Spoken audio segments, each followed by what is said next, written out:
De... Olá, gente, boa tarde. Meu nome é Sofia E meu nome é Cadu. e hoje nós trouxemos a Estela Izumi para falar um pouco sobre a xenofobia no Brasil. Boa tarde, Estela. Boa tudo tarde, tudo bem? Oi, meu nome é Estela Izumi, eu tenho 17 anos, sou descendente de japonês e sou estudante. Bom, você poderia se introduzir um pouco e falar sobre a sua origem familiar? Meu avô, ele é imigrante, né? Ele chegou no Brasil na década de 60. E a minha avó, ela é nascida no Brasil, mas filha de imigrantes japoneses. O meu avô, ele veio de Mito, Ibaraki, que é uma província ali perto de Tóquio. E a mãe da minha avó veio de Osaka e o pai da minha avó veio de Hokkaido. Eles viveram aqui no Brasil, eles nunca mais voltaram para o Japão para morar, né? Eles continuaram aqui. E, bom, não... é isso, assim, não tem muito o que falar. Eu achei bem interessante, tipo, minha história também é bem parecida. Meus bisavós paternos, eles são do Japão, e o meu avô, que veio pro Brasil durante a Primeira Guerra, que casou com a minha avó, e aí a gente eu e minha família, Sim. né, a gente tem a descendência japonesa também. Achei bem interessante. Em algum momento da sua vida você já sofreu preconceito ou xenofobia por conta da sua origem familiar? Já. Já, e não foram poucas vezes. Assim, eu acho que desde que eu me recordo, assim, desde que eu me conheço como gente, eu sofro ataques, assim, piadinhas, comentários, e assim, eu acho que ultimamente, nesses últimos anos principalmente, essa xenofobia vem crescendo, vem se tornando cada vez mais comum, principalmente depois da pandemia do Covid-19, né? E, assim, eu sempre senti que as pessoas me olhavam diferente por eu não ser branca, né? Por eu não ser normal. E é muito estranho, assim, pra mim. Porque eu lembro que quando eu era criancinha, no meu primeiro dia de aula na escola, veio uma menina perguntar assim, você é chinesa? Assim, nem... E assim, sempre você é chinesa, você é japonesa, de que descendência você é, sabe? E é muito engraçado isso. Eu sempre achei muito interessante, assim, esse comportamento. Gera um desconforto, né? Porque a gente criança, a gente ainda não tem o discernimento certinho, Sim. então fica meio complicado de lidar com a situação Sim. na cidade. Mas assim, com o meu amadurecimento, né, eu fui crescendo, e esse tipo de coisa, assim, não era mais ataque, né? Se tornou mais como piadas, assim, né? Aconteciam piadas. Então, assim, Xing Ling, Covid-19, pastel de flango, não sei o quê. Isso é muito comum. Eu, infelizmente, tenho que lidar com isso todos os dias, assim, é até desconfortável, assim, é insuportável, né, pra falar a verdade. Mas... Já me chamaram várias vezes também de Xing Ling, Made in China. Acontece, mas aí a gente fica, pois é. Mas, no geral, assim, como você se sente, assim, com esses ataques, com tudo isso, sabe? Assim, eu fico irritada. Não tem como não ficar irritada. Sim. Porque, assim, é uma coisa fora do comum, sabe? Assim, pra mim é meio... Eu acredito que isso é até meio desumano. Assim, é totalmente desumano você ficar zoando a pessoa por conta da aparência, pela descendência. É desconfortável, Não é legal. Não é legal, não tenho nem como descrever. Mas, inclusive, você sente até que esse tipo de ataque influenciou alguma coisa, assim, na sua vida, sabe? Te deixou, assim... influenciou de uma forma negativa? Então, eu acho que não. Mas isso eu acho que é mais um caso à parte, assim. Porque eu conheço pessoas que com certeza afetou. Mas eu sempre fui muito orgulhosa da minha descendência, eu sempre fui muito orgulhosa da minha cultura. E eu sou muito próxima, né? Eu sempre pratiquei coisas relacionadas à cultura japonesa, eu sempre escutei músicas japonesas. E não era assim, música de anime, era música que meus avós escutavam, que meus avós escutam, eu gosto muito, eu aprecio muito a minha cultura. Então eu acho que isso realmente não me afetou de forma alguma. Eu acho que por alguns anos, talvez, eu tive aquela dúvida, né? Nossa, será que as pessoas vão me achar bonita, mesmo eu sendo desse jeito, mesmo eu não sendo como todo mundo é? Mas hoje em dia eu me vejo... Eu lido muito bem com isso, eu sou muito feliz do jeito que eu sou e eu gosto muito da minha cultura. Então, realmente não me afetou. Eu queria que você falasse mais sobre como você se relacionava com seus avós e tudo mais, porque assim, eu não tive uma relação muito próxima com meus avós, eles faleceram quando eu era bem novinha, então eu queria saber mais, tipo, sobre como você se inseriu nessa cultura, sobre essas músicas que seus avós passavam, se você vê alguma coisa disso atualmente, porque eu achei bem interessante. Eu cresci no mesmo prédio que os meus avós. Meus pais se divorciaram quando eu era criança, então quando a gente veio para Vitória, a gente estava morando no mesmo prédio, eu morei no mesmo prédio que os meus avós por mais de 10 anos. Então assim, eu tive uma relação, eu tive e eu acredito que eu vou ter até, né, uma relação muito próxima com os meus avós. E eu sempre estava na casa deles, eu comecei a ficar sozinha em casa só quando eu era mais velha, assim, com uns 10, 11 anos. Então eu fiquei bastante tempo passando a tarde na casa dos meus avós. E eu me recordo muito deles escutando músicas dos anos 60, 70, que não é o que as pessoas estão acostumadas a consumir, né? As pessoas estão acostumadas a consumir músicas de anime, estão acostumadas a consumir... Tá mais em alta. Isso. Então, era no disco de vinil ou era rádio já? Não, já era rádio já. Isso é nos anos 2010, assim, eu lembro que eles tinham CD, às vezes eles colocavam na televisão mesmo. E eu me recordo também de acordar assim, às vezes eu dormia na casa deles, eu acordava e na televisão ficava passando um canal de japonês, um canal de televisão aberta japonês. Não, de televisão aberta de notícia e tal. Caramba! No ano novo, todo ano novo acontece na casa da minha avó. Aí eu sempre que eu chego lá, ela tá escutando lá as notícias do ano novo do Japão, que acontece, né? E assim, eu cresci consumindo isso e minha família, ela é muito inserida na comunidade japonesa aqui de Vitória, né? Que não é uma comunidade muito grande, pra ser sincera, mas que fica ali em Mata da Praia e sempre tá tendo evento, é muito gostoso lá. Caramba, não sabia, mas tipo, vocês se reúnem sempre? Sim, assim, tem o grupo lá do pessoal que gosta de animes e tem a escola também que ensina japonês para os associados e para não associados também. Inclusive eu fazia aula de japonês, mas eu já esqueci tudo. Não me perguntem para falar porque eu não vou saber falar. Eu não sei mesmo. Eles ensinam japonês lá, tem eventos da própria escola, tem eventos da associação. Tem festivais de culinária japonesa, tem uma gincana que acontece mais ou menos agora nessa época do ano, em agosto, que chama Undokai, que tem brincadeira para idoso, para criancinha, bebezinho. Então, assim, é muito gostoso. Eu sempre gostei muito de frequentar. E aquele espaço, pra mim, é quase uma casa, assim. Eu gosto muito de frequentar o Nikkei. Cara, eu não sabia. Tipo, eu gostaria muito de me conectar um pouco com as minhas raízes asiáticas, minhas origens. Mas eu já saí pesquisando pela internet, mas eu sinto que eu não tenho muito esse suporte. Eu não sabia dessa comunidade. Eu acho que ela é meio escondidinha mesmo. Eu acho que sim. Muito legal. Assim, o Nikkei, eu acho que ele existe no Brasil inteiro. Tenho quase certeza que o Nikkei existe no Brasil. O Nikkei é tipo associação. É a associação. Ah, tá. Aí aqui é a ANV, que é a Associação Nikkei Vitória. Só que tem em São Paulo também, tenho certeza que tem na Bahia, quase certeza que tem na Bahia também. E, assim, é muito gostoso. Eu cresci com isso e eu tô sempre muito envolvida com as atividades da associação, porque minha mãe faz parte ali, tem umas mãos ali no comitê, ela tá sempre ajudando na organização. Então o Nikkei é a associação e o Undokai é mais a gincana, que você falou. O Undokai é um evento do Nikkei. Inclusive, até aproveitando para perguntar, você sente assim que existem outras pessoas assim que se integram nessas atividades, nesses eventos? Você diz pessoas que não são descendentes? Sim. Nossa, sempre. Tem um festival de culinária japonesa que acontece 2 vezes por ano. E assim, a maioria das pessoas que frequentam não são descendentes de japoneses. É muito legal. Espaço aberto para diversidade, então. Não, qualquer um pode ir lá. Você pode se inscrever para ter aula de japonês, mesmo se você não for descendente. Inclusive, um dos professores nem é descendente de japonês. É muito gostoso lá. Eu realmente gosto muito. E, enfim.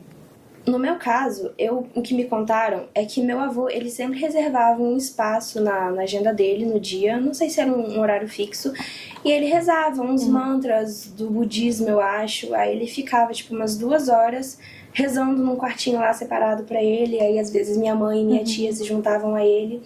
Aí eu queria saber se tem alguma cultura, alguma tradição dessa família japonesa, assim, de modo geral também, que ainda tá na nossa sociedade. Eu queria, se você lembrar de alguma coisa.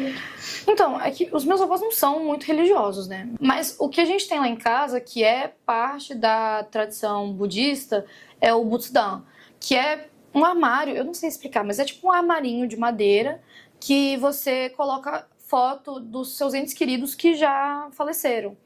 E de tempos em tempos, quando, por exemplo, você faz um bolo que, sei lá, a minha avó faz um bolo que meu bisavô gostava. Ela vai, ela corta os primeiros pedaços e oferece lá. Ah, fiz a comida favorita da minha bisavó. Aí eu vou e coloco. E aí, nesse Butsudan, eu não sei se é em todos, mas lá em casa tem a foto dos meus bisavós por parte da minha avó, por parte do meu avô, e tem foto dos cachorros também que a gente teve. A minha mãe teve um husky, e infelizmente ele faleceu, né, faz muito tempo. E tem foto dele lá, e eu tive um cachorrinho que faleceu também, a gente colocou a fotinha dele lá. E é muito, assim, eu acho isso muito lindo, assim, a gente sempre tá oferecendo para esses espíritos, né? Eu não sei exatamente como funciona o budismo, mas eu acho muito bonito essa parte da cultura japonesa. Lá em casa tem uma foto da minha bisavó, que ela tá no portão da casa deles lá no Japão, com uma cachorrinha. O nome da cachorra eu não sei, mas ela era linda, tipo, ela é gigante, tipo uma Lassie. Então acho que assim, essa foto seria perfeita se eu tivesse um Butsudan em casa. No último festival que teve de culinária japonesa, eu me apresentei porque minha mãe fez um pouquinho de pressão, né? Minha mãe fez uma pressãozinha pra eu me apresentar e eu fui cantar. E aí eu fui de yukata. Eu visei o yukata. Sim.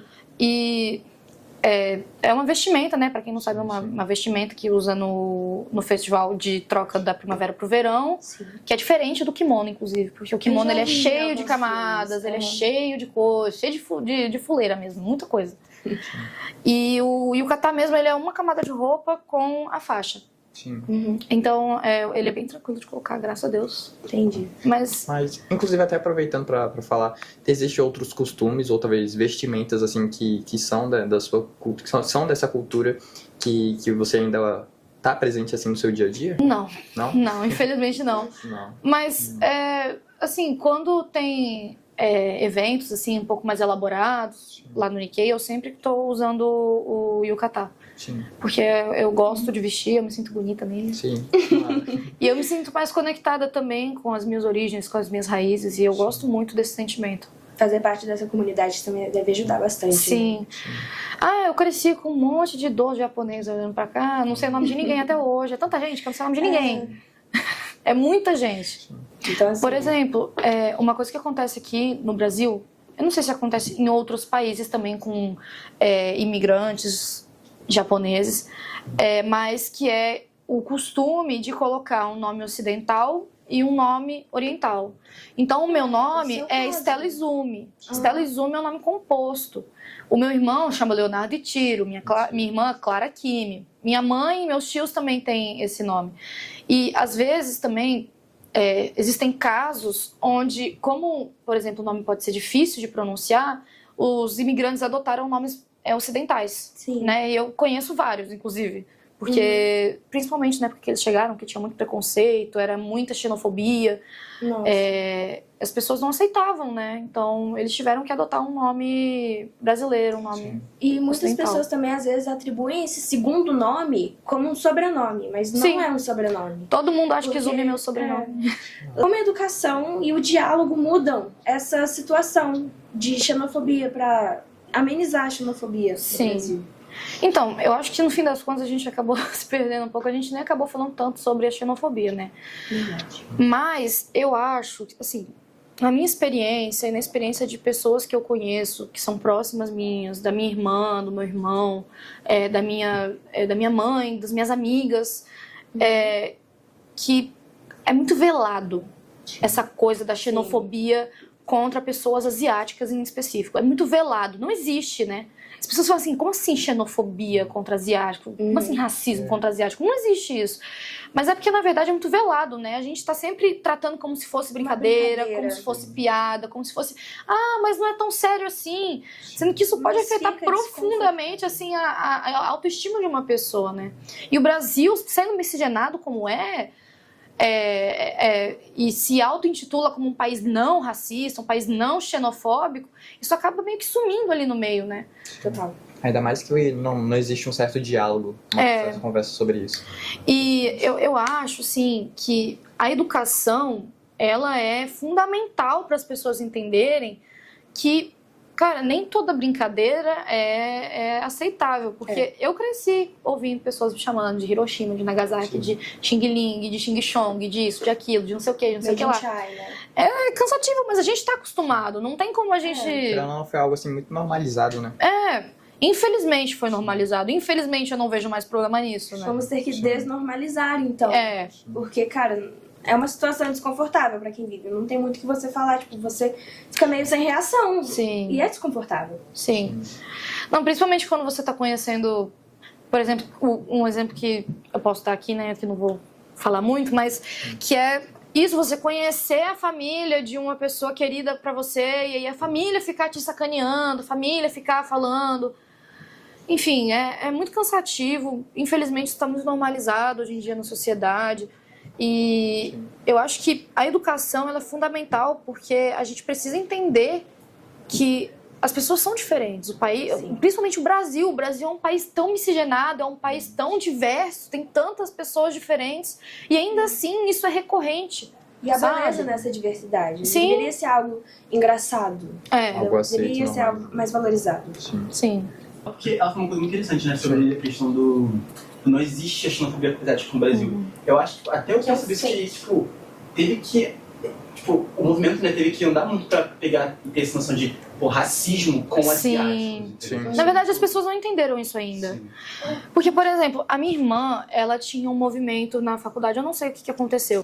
Uma pessoa chegou nela e falou, nossa, mas você nem é tão asiática assim. Porque a minha irmã é mestiça. Sim. E assim, mas...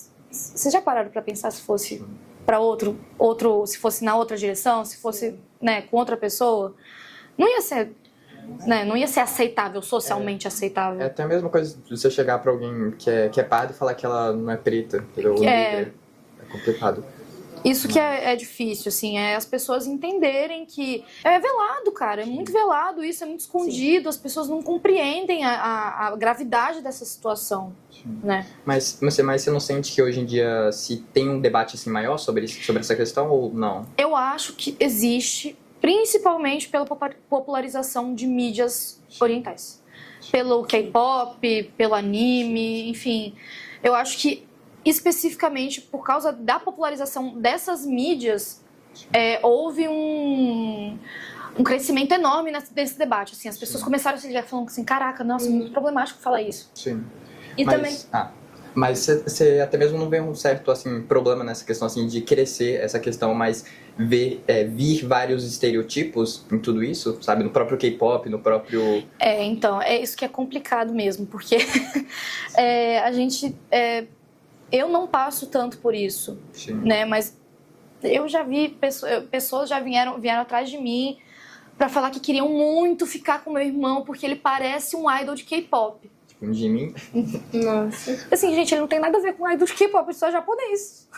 Sabe, assim, e é muito triste, assim, porque infelizmente acontece a fetichização de pessoas asiáticas, acontece e as pessoas ficam, ai, nossa, meu sonho é ficar com a menina japonesa, ai, porque eu queria namorar uma japinha, ai, porque não sei o que lá, tipo assim... Esses estereótipos difícil. Propagados pela mídia também geram muito essa idolatração sobre a cultura japonesa. Eu lembro que isso não foi sempre. Nem sempre foi assim. Eu lembro que quando lançou essa febre de K-pop, BTS, dorama, essas coisas, eu lembro que teve muitos haters e muitos muitas pessoas também amavam essas coisas, Sim. entendeu? Então Era era um uma extremo, briga, né? na época era uma briga, um embate. Era muito polarizado, porque muito era de um lado. polarizado, exatamente. De um lado existiam pessoas que eram muito Fãs. xenofóbicas, e de um lado as exatamente. pessoas vinham e defendiam assim com unhas e dentes, falavam, não, isso é Extremamente problemático e polarizado. tal. Só que eu acho que com o tempo, com a popularização e tal, as pessoas começaram a ver que não era, tipo, Com não outros era, olhos. não era um bicho de 7 cabeças, né? Sim. Enfim, eu acho que é isso. Eu só realmente acho que, por um lado, essa popularização do K-pop, das mídias orientais, é muito importante para o avanço desse debate, tipo, contra a xenofobia e tal. Ainda assim, traz uma consequência que é essa questão da fetichização, ou da brincadeira, de zoar e tal. Inclusive, lembra até uma questão assim que acho que vem até de um pouco de antigamente, mas talvez hoje em dia esteja pior. Mas sobre a questão assim de gente que gosta de animes, eu vejo muita gente assim falando que quem é otaku assim é meio que fedido, não toma banho.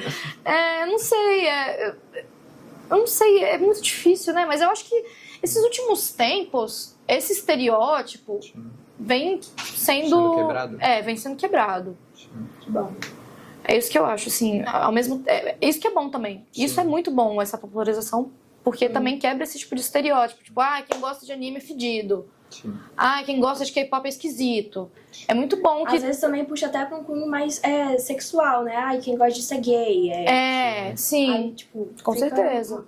uma situação mais pesada. Sim. E, assim, eu acho que na Europa, tipo, essa situação é ainda pior, porque eu vejo muitos vídeos na internet de pessoas sendo extremamente xenofóbicas, falando que não gostam de estrangeiros e tudo mais. Mas Então, a Europa é Europa, né? Não tem que falar. No nosso caso, no Brasil, é algo mais velado. Sim. Só que lá é extremamente escrachado na mesmo. Europa, nos Estados Unidos, né? Exatamente. Tem esse negócio contra imigrantes, né? Sim, isso está se total. tornando Algo preocupante. preocupante, porque não é... Antes era velado, né? Não era tão falado, mas hoje as pessoas estão se sentindo confortáveis para falar sobre isso abertamente, em rede internacional. É complicado isso mesmo.